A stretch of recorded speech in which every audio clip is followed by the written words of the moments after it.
नमस्कार दोस्तों, आइए जानते हैं राजस्थान की आज की फटाफट बड़ी खबरें। लेकिन उससे पहले वीडियो को लाइक और चैनल को सब्सक्राइब जरूर करें।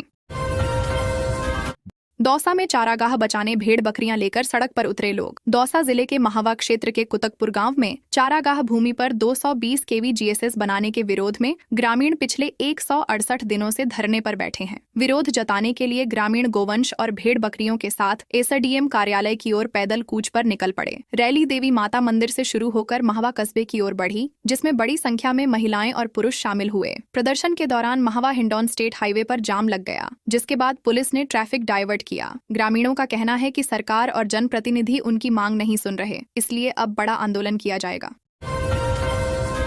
बीजेपी विधायक बोले, सरकार थी या ना थी का बाड़ा। विधानसभा के प्रश्नकाल में सरकारी भवनों के उद्घाटन को लेकर सत्ता पक्ष और विपक्ष के बीच तीखी नोकझोंक हुई। स्वास्थ्य मंत्री गजेंद्र सिंह खींवसर और उपनेता प्रतिपक्ष रामकेश मीणा के बीच बहस छिड़ गई। विपक्ष ने आरोप लगाया कि चुनाव हार चुके भाजपा नेता भी सरकारी भवनों का उद्घाटन कर रहे हैं। केकड़ी अस्पताल की एमसीएच विंग के उद्घाटन को लेकर भाजपा विधायक शत्रुघ्न गौतम ने सरकार पर सवाल उठाए। मंत्री ने कहा कि काम पूरा नहीं होने के बावजूद बिना विभागीय अनुमति उद्घाटन किया गया था। इस पर गौतम ने पूछा कि औपचारिक और अनौपचारिक उद्घाटन में क्या अंतर होता है।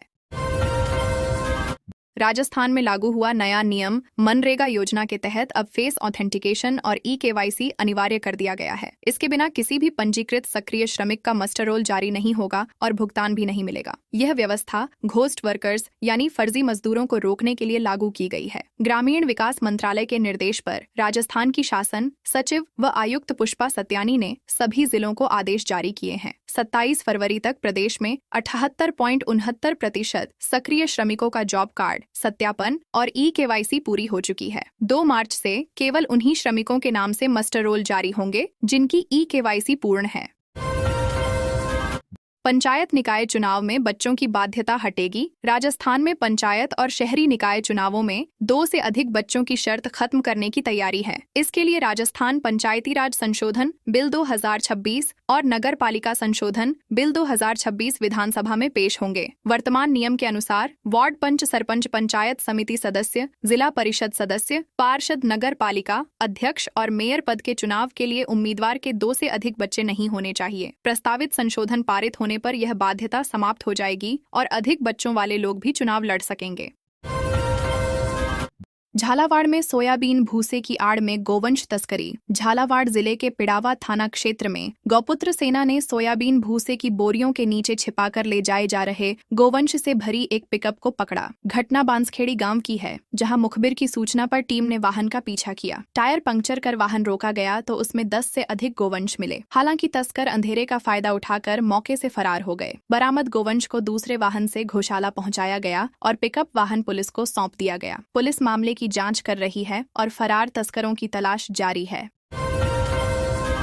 अवैध जमीन पर कब्जा करने वालों पर जेडीए की कार्रवाई। जयपुर विकास प्राधिकरण ने अवैध कब्जों के खिलाफ अभियान चलाकर सरकारी जमीन अतिक्रमण मुक्त करवाई। आयुक्त सिद्धार्थ महाजन ने बताया कि जनवरी और फरवरी में कुल 37 बीघा भूमि खाली करवाई गई, जिसकी अनुमानित कीमत करीब 233.40 करोड़ रुपए है। जनवरी में 17 बीघा जमीन से कब्जे हटाए गए, जिसकी कीमत 173.40 करोड़ रुपए थी। फरवरी के पहले पखवाड़े में 20 बीघा भूमि अतिक्रमण मुक्त करवाई गई, जिसकी कीमत करीब 60 करोड़ रुपए आंकी गई। कार्रवाई जयपुर के कई जोन में प्रवर्तन शाखा द्वारा की गई। दुबई में फंसे जोधपुर के लोग आज लौटेंगे। अमेरिका, इजराइल और ईरान के बीच चल रहे युद्ध के कारण दुबई सहित खाड़ी देशों में कई भारतीय फंस गए थे। जोधपुर के करीब 120 लोग भी 5 दिनों से दुबई में फंसे हुए थे। ये सभी संत अमृतराम महाराज के साथ कथा सुनने गए थे। अब इन यात्रियों की वापसी शुरू हो गई है। 76 यात्री दुबई से कोच्चि और 30 अहमदाबाद पहुंच चुके हैं, जबकि बाकी लोग भी भारत लौट रहे हैं। सभी को सुरक्षित वापस लाने के लिए पूर्व मुख्यमंत्री अशोक गहलोत ने केंद्र सरकार से मदद मांगी थी। युद्ध के कारण जयपुर से खाड़ी देशों की 4 फ्लाइट्स लगातार 5 दिन से रद्द हैं।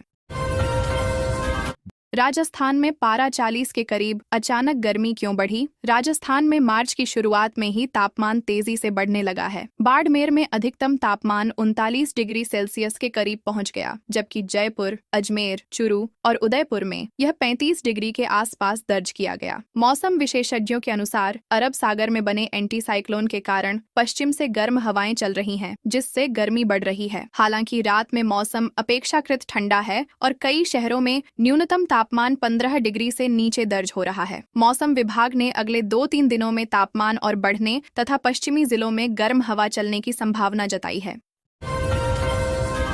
कोटा मेडिकल कॉलेज की इमरजेंसी में हॉकी लेकर घुसे युवक। कोटा के न्यू मेडिकल कॉलेज हॉस्पिटल में देर शाम 6-7 युवकों ने हॉकी और डंडे लेकर इमरजेंसी में घुसकर उत्पात मचाया। इमरजेंसी का गेट तोड़ने से मरीज और स्टाफ में भय और दहशत फैल गई। घटना महावीर नगर थाना क्षेत्र की है। पुलिस मौके पर पहुंची, तब तक एक पक्ष फरार हो चुका था। अंदर मौजूद अन्य युवक दावा कर रहे थे कि चाकू मारने वाला व्यक्ति अभी भी इमरजेंसी में है। पुलिस ने युवकों को काबू में किया और मामले की जांच शुरू की। घटना ने हॉस्पिटल की सुरक्षा व्यवस्था और निगरानी के सवाल उठाए। स्टाफ और मरीजों में तनाव बना रहा। जर्जर स्कूलों पर राजस्थान हाईकोर्ट सख्त। राजस्थान हाईकोर्ट की खंडपीठ ने जर्जर स्कूल भवनों के मामले में सरकार को कड़ी चेतावनी दी। न्यायमित्र SS होरा ने कहा कि बजट की कमी का हवाला देकर सरकार अपने संवैधानिक दायित्व से पल्ला नहीं झाड़ सकती। शिक्षा का अधिकार मौलिक अधिकार है और जर्जर स्कूल भवन बच्चों के जीवन और सुरक्षा के लिए गंभीर खतरा है। कोर्ट ने सरकार से पूछा कि कब और कैसे सभी जर्जर भवनों को दुरुस्त किया जाएगा। National commission for protection of child rights के वकील वागीश सिंह ने मामले में रिपोर्ट पेश की। अगली सुनवाई 19 मार्च को होगी। पाली में 2 पक्षों में मारपीट। महिलाओं को भी पीटा। पाली शहर में बच्चों के झगड़े से शुरू हुए विवाद में 2 पक्ष आमने सामने आ गए और महिलाओं समेत एक दूसरे पर हमला किया। यह घटना रात 10 बजे बांगड़ हॉस्पिटल के ट्रॉमा वार्ड के बाहर हुई। मारपीट में 4 लोग घायल हुए और उन्हें हॉस्पिटल में भर्ती कराया गया। दोनों पक्ष आपस में रिश्तेदार हैं। झगड़े की शुरुआत 1 महीने पुराने बच्चों के विवाद से हुई। बुधवार को फिर से कहासुनी बढ़ी और स्थिति हिंसक हो गई। सूचना मिलने पर पुलिस मौके पर पहुंची और लोगों को हॉस्पिटल से हटाया। घटना ने इलाके में सुरक्षा को लेकर गंभीर चिंता बढ़ा दी। सरकारी स्कूलों की दीवारों पर लिखेंगे टीचर्स कितने पढ़े लिखे। राजस्थान सरकार ने सरकारी स्कूलों में शिक्षक और कर्मचारियों की पूरी जानकारी दीवारों पर प्रदर्शित करने का आदेश दिया है। निदेशक प्रारंभिक शिक्षा सीताराम जाट ने सभी मुख्य जिला शिक्षा अधिकारियों को पत्र जारी किया। इसमें शिक्षक की फोटो, नाम, जन्मतिथि, शैक्षणिक योग्यता, पद, पढ़ाई जाने वाली कक्षा और विषय की जानकारी शामिल होगी। यह विवरण हमारे शिक्षक कार्मिक टैग के साथ स्कूलों में ऐसी जगह लिखा जाएगा जहां सभी की नजर में आए। जानकारी न देने पर निगेटिव मार्किंग की जाएगी। यह कदम पारदर्शिता बढ़ाने और शिक्षा प्रणाली की जवाबदेही सुनिश्चित करने के लिए उठाया गया है। PNB ने ATM से कैश निकालने की लिमिट 50% घटाई। पंजाब नेशनल बैंक ने चुनिंदा डेबिट कार्ड से ATM निकासी की डेली लिमिट आधी कर दी है। नए नियम 1 अप्रैल 2025 से लागू होंगे। बैंक ने यह कदम रिस्क कंट्रोल और ग्राहकों की सुरक्षा बढ़ाने के लिए उठाया है। जिन कार्ड्स की डेली लिमिट पहले 1 लाख रुपए थी, उसे अब 50,000 रुपए कर दिया गया है। वहीं प्रीमियम कार्ड्स की लिमिट 1.5 लाख रुपए से घटाकर 75,000 रुपए की गई है। ग्राहक मोबाइल ऐप के जरिए नई लिमिट के अनुसार बदलाव कर सकते हैं। यह निर्णय नकदी नियंत्रण और सुरक्षा दोनों मजबूत करने के उद्देश्य से लिया गया है। अजमेर नगर निगम के डिप्टी कमिश्नर सहित 4 APO अजमेर नगर निगम में नियमों के विरुद्ध पट्टे जारी होने का मामला सामने आया। विधायक रविंद्र सिंह भाटी ने सदन में इसकी जांच और संबंधित अधिकारियों पर कार्रवाई की मांग की। इसके बाद UDH मंत्री झाबर सिंह खर्रा ने फर्जी पट्टे जारी करने के मामले में उपायुक्त विकास, वरिष्ठ प्रारूपकार, कनिष्ठ अभियंता सिविल और कनिष्ठ सहायक को APO बनाया। शिकायत में 1450 वर्ग गज का आवासीय नक्शा 2020 में स्वीकृत था, जिसे जांच के बाद निरस्त किया गया। मामला राजस्व जमाबंदी और नगर सुधार न्यास से जुड़ा था। कार्रवाई ने नगर निगम में नियमों के पालन पर गंभीर सवाल खड़े कर दिए।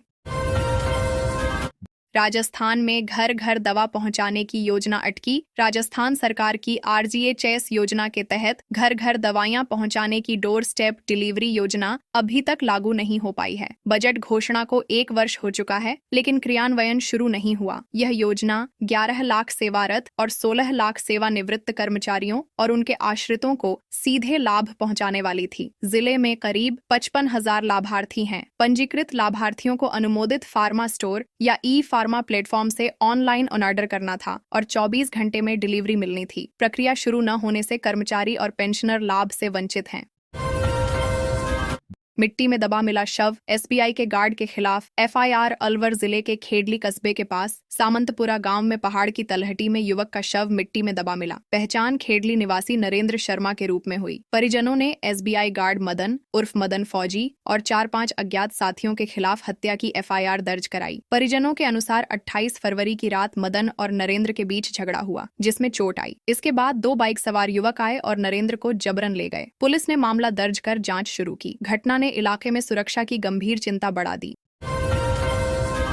सरकारी स्कूल में सरस्वती माता की मूर्ति तोड़ी। अलवर जिले के चिमरावली स्थित राजकीय उच्च माध्यमिक विद्यालय में सरस्वती माता की मूर्ति तोड़े जाने पर खटीक समाज युवा मंडल ने विरोध प्रदर्शन किया। मंडल ने बताया कि 26 जनवरी को मूर्ति भेंट की गई थी और 20 फरवरी को प्राण प्रतिष्ठा हुई थी। 26 फरवरी की रात कुछ युवकों ने हथौड़े से मूर्ति के हाथ पैर तोड़ दिए। प्रिंसिपल मंजू शर्मा ने घटना की जानकारी दी। युवा मंडल और ग्रामीणों ने आरोपियों के खिलाफ मुकदमा दर्ज करने और विधि विधान से नई मूर्ति स्थापित करने की मांग की। साथ ही पुलिस से निष्पक्ष कार्रवाई की अपील की।